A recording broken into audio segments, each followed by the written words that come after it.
Hai, assalamualaikum warahmatullahi wabarakatuh. Terima kasih anak-anak masih tetap semangat penayangan video pembelajaran ini. Semoga bermanfaat bagi kita bersama ya.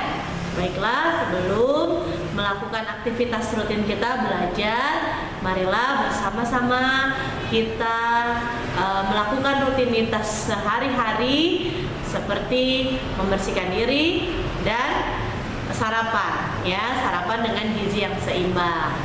Setelah sarapan, bekali diri kamu buat belajar dengan buku paket, buku tulis ya. Kemudian persiapkan diri dengan sebaik-baiknya. Sebelum memulai aktivitas belajar, mari kita berdoa dengan keyakinannya masing-masing. Berdoa dalam hati, mulai. Berdoa selesai. Doa apa yang dipanjatkan? Doa belajar surah Al-Fatihah dan surah Al-Ikhlas. Baiklah nak, kemarin Pak Bari sudah menyampaikan materi di subtema 3. Bu Ira, kok nggak ulangan dulu? Biarin, nanti kami akan membuat satu rangkap langsung ya di tema 4. Ulangannya nanti berturutan seperti kamu mengerjakan PTS atau PAS ya, sehingga bisa sekaligus fokus kamu untuk belajar. Jadi kita selesaikan dulu belajarnya per pembelajaran, nanti baru mengadakan uji kompetensinya atau ulangan hariannya. Baiklah nak, Pak Bahri menyampaikan di pembelajaran 1 berkaitan dengan topik permasalahan, deretan penjelas, kesimpulan, saran yang ada di dalam suatu teks bacaan. Tentunya dari perintah buku paket tersebut, kamu harus mengetahui betul bahwa memang kita sebagai manusia ya, bukan hanya kamu sebagai peserta didik atau siswa, tapi kita semua memang perlu adanya waktu khusus untuk membaca ya, guna untuk menambah, mengembangkan, meningkatkan kemampuan ilmu yang kita miliki. Tentunya membaca pula tidak hanya satu sumber, karena siswa memiliki sumber belajar buku paket tema, tambahkan ya sumber belajarnya dengan atlas, RPUL ya, rangkuman pengetahuan umum lengkap, kemudian RPAL, rangkuman pengetahuan alam lengkap, lalu ditambahkan juga informasi dari berbagai media yang bisa dengan internet, Google dan sebagainya. Jadi tidak hanya terpaku di dalam satu buku, sehingga informasi kamu, ilmu yang kamu dapatkan berkembang. Kamu sudah membaca dan mencari tahu tentang kerjasama Indonesia di berbagai bidang di era globalisasi.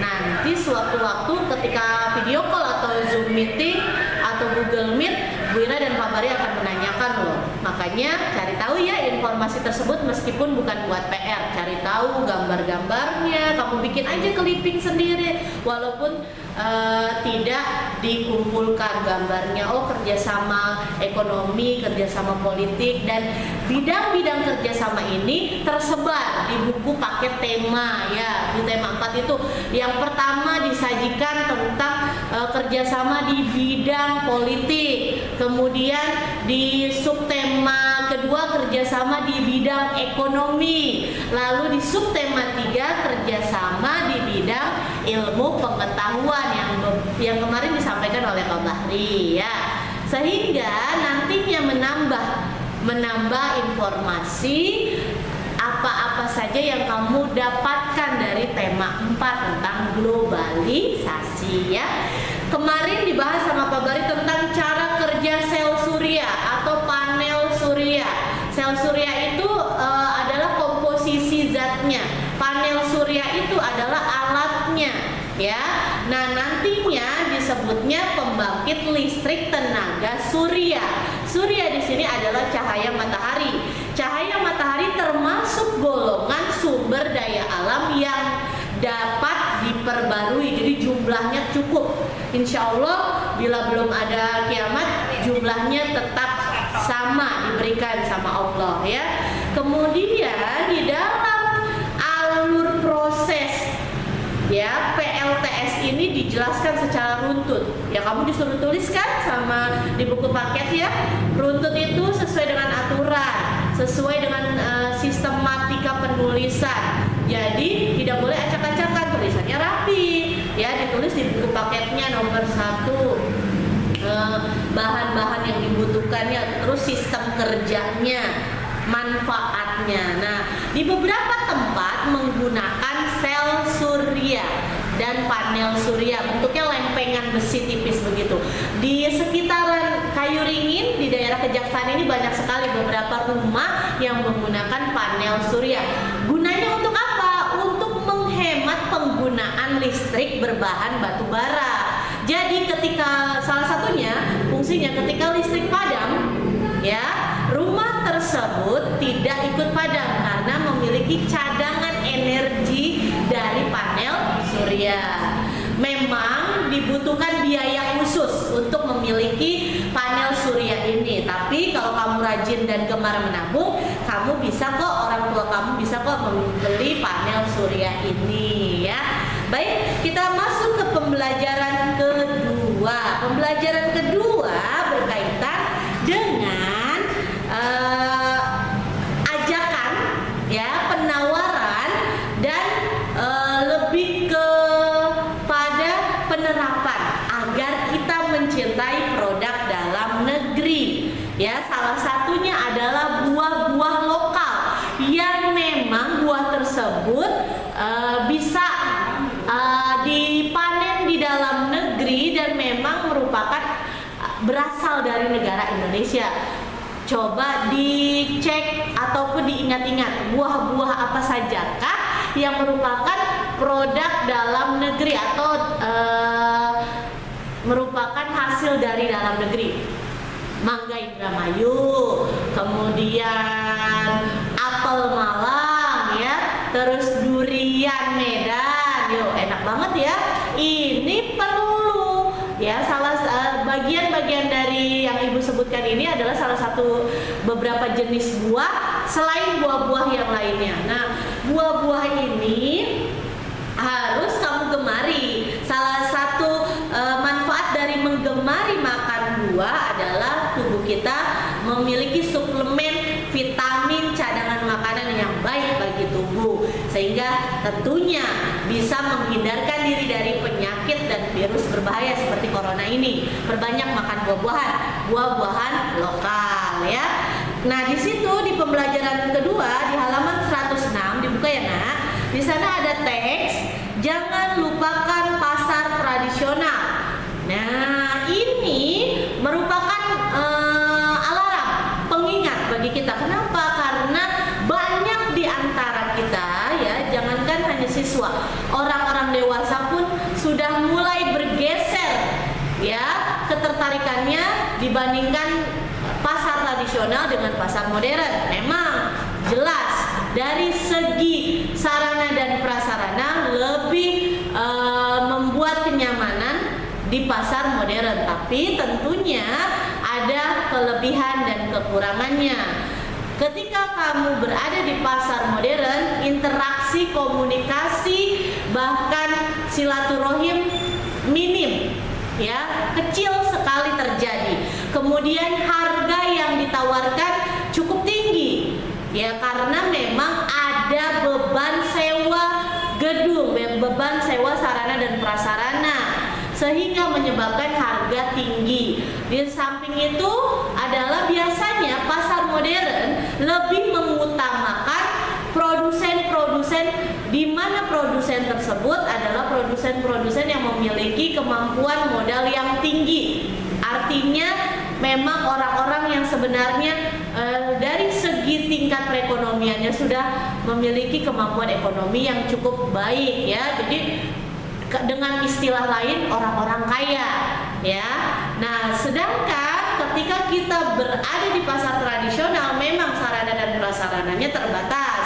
Kamu akan sebut becek ya, kemudian gerah dan sebagainya. Tetapi di dalam pasar tradisional itu kamu banyak akan mendapatkan nilai-nilai yang tidak bisa dibayarkan dengan finansial, dengan uang, yaitu satu, silaturahim, ya. Dengan kamu bertemu dan bertatap muka langsung dengan penjual, kamu akan melakukan interaksi tawar-menawar. Selain interaksi tawar-menawar, sambil memilah-milih barang, kamu akan mulai bersilaturahim, bertanya kabar, asal daerah di mana, akhirnya tumbuhlah keakraban, ya. Nah, disitulah nilai-nilai yang tidak diukur dengan nilai uang, tingkat silaturahimnya terbentuk. Kemudian selain itu, pedagang-pedagang penjual yang ada di pasar tradisional adalah orang-orang dari kita sendiri, ya, yang dimana tingkat kesejahteraannya cenderung dari tingkat sedang hingga ke bawah, sehingga secara otomatis kamu bersedekah. Ini ilmu agama. Kamu secara otomatis bersedekah, kamu meningkatkan ekonomi dari saudara-saudara kamu yang mungkin tingkat ekonominya di bawah kamu, ya, dengan kamu membeli barang-barang dagangan mereka. Jadi tentunya benar teks yang menyebutkan di halaman 106 ini, yuk kita cintai dan jangan lupakan pasar tradisional. Tapi tentunya walaupun di dalam pasar tradisional ada minus atau kekurangannya, kita bisa minimalisir kok dengan cara kita bisa mendisiplinkan diri kita sendiri, memperhatikan walaupun kamu takut ada copet dan sebagainya, kamu bisa mengurangi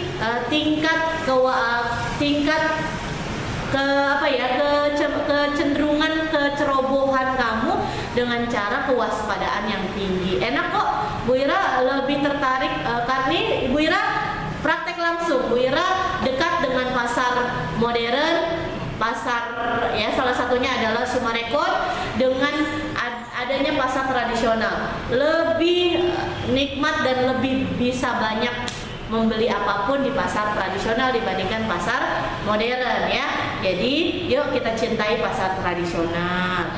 Kemudian di dalam teks tersebut ke bawah lagi, mari gunakan produksi dalam negeri, karena tentunya seperti pernah Bu Ira ulas sebelumnya, produksi dalam negeri itu tidak kalah hebatnya, tidak kalah bagusnya kualitasnya dengan produksi dari luar negeri. Yang kalah cuma bagian pemasarannya saja, ya.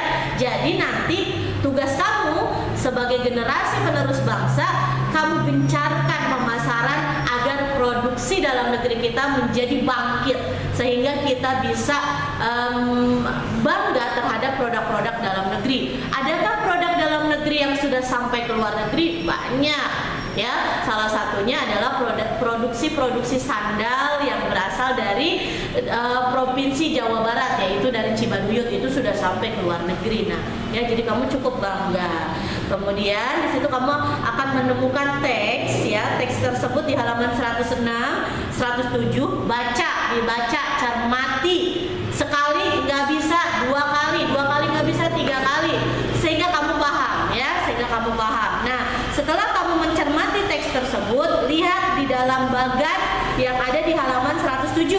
Di sana kamu diminta mengisi 4 kolom. 1, contoh sikap, berpikir global, bertindak lokal. Artinya pikiran kita, konsep kita harus berpikir luas, ya. Jadi tetapi tetap bertindak lokal, artinya tetap menghargai, mencintai apa yang ada dan dihasilkan dari dalam negeri sendiri.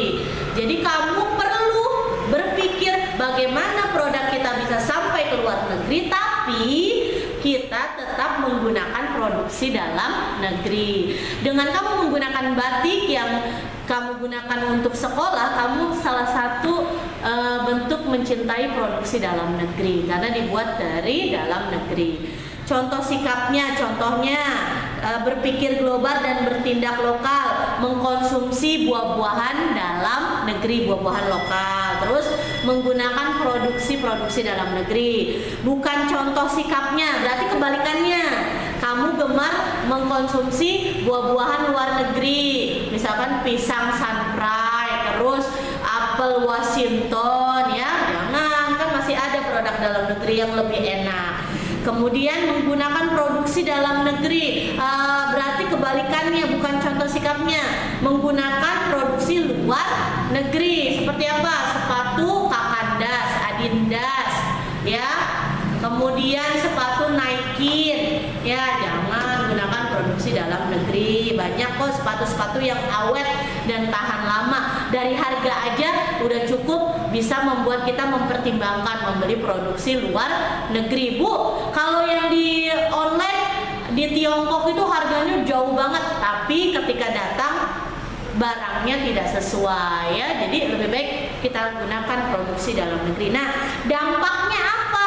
Dampak yang akan terjadi di Indonesia apa ketika kita mencintai produk dalam negeri? Satu, pendapatan per kapita negara tinggi. Sehingga kalau pendapatan per kapita negara tinggi, otomatis kita sebagai warga negara akan mendapatkan kemakmuran yang baik, tingkat kesejahteraannya meningkat, sarana dan prasarana publik seperti jalan, kemudian lain-lainnya ya seperti rumah sakit menjadi lebih baik kemampuan untuk pelayanannya. Mau nggak punya rumah sakit biayanya rendah tapi pelayanannya seperti pelayanan rumah sakit swasta? Mau ya? Makanya yuk kita gencarkan menggunakan produk dalam negeri, cintai produk dalam negeri ya. Pengertian berpikir global adalah pengertian bertindak lokal adalah cari tahu ya, berpikir berdiskusi dengan orang tua. Ajak juga orang tuanya, kadang-kadang mamahnya nih, papahnya nih yang malah mengajarkan anak-anaknya menyukai produk luar negeri karena dari segi harga, padahal ketika sampai ekspektasinya berbeda ya. Jadi cintai produk dalam negeri. Lanjut, kamu buka halaman berikutnya. Ini sudah kamu kerjakan ya di pembelajaran sebelumnya. Jadi nanti tinggal ditambahkan di matematika. Kita ke pembelajaran 3 di halaman 114 ya. Di situ kamu baca teksnya, lalu kamu tentukan kosakata baku dan kalimat efektif yang ada di teks halaman 114. Kosakata baku berarti kosakata atau kata di mana menggunakan aturan-aturan berdasarkan ejaan bahasa Indonesia. Contoh, bikin, buat. Bikin bukan kosakata baku, buat merupakan kosakata baku. Kalimat efektif adalah kalimat yang tidak bertele-tele. Kalimat yang terdiri dari subjek, predikat, objek, dan keterangan. Jadi tidak ada penambahan kalimat-kalimat yang lain. Nah, contohnya misalkan ketika kamu menemukan atau ada di dalam suatu acara, di situ pembawa acara menyebutkan waktu dan tempat kami persilakan, itu bukan merupakan kalimat efektif ya. Kami persilahkan saja, tapi memang sudah umum digunakan. Cari tahu ya dari teks halaman 114, kamu cari tahu kosakata baku dan kalimat efektifnya ya. Untuk ini Ibu akhiri dulu pembelajaran hari ini. Coba di garis bawahi apa saja yang Bu Ira dan Pak Bari sampaikan untuk tema 4. Ada beberapa hal yang harus dikerjakan dan nanti dilaporkan menggunakan Telegram. Ada yang tidak perlu dilaporkan tapi tetap kamu kerjakan untuk menambah kemampuan kamu menggali informasi berkaitan dengan globalisasi. Nanti akan ada segmen di mana Bu Ira dan Pak Bahri akan bertatap muka kembali ya, nanti menanyakan apa-apa yang kamu pelajari di tema 4. Jadi belajar dengan sungguh-sungguh ya.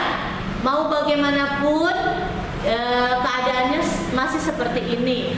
Kita nikmati saja prosesnya, kita syukuri saja. Dengan kita belajar seperti ini berarti kita menghargai waktu kita bersama dengan keluarga, menghargai bagaimana ketika sebelum pandemik di mana penting peranannya antara guru dan siswa. Jadi nanti ketika kamu bertatap muka kembali, kamu bisa menghargai kehadiran kami sebagai guru dengan cara fokus dan konsentrasi dalam belajar, tidak bersendal gurau, dan nantinya akan terbentuk rasa cinta dan kasih sayang terhadap orang tua, guru dan siswa, saling menghargai ya, sehingga terbentuklah kekeluargaan. Ibu akhiri, wassalamualaikum warahmatullahi wabarakatuh. Kok nol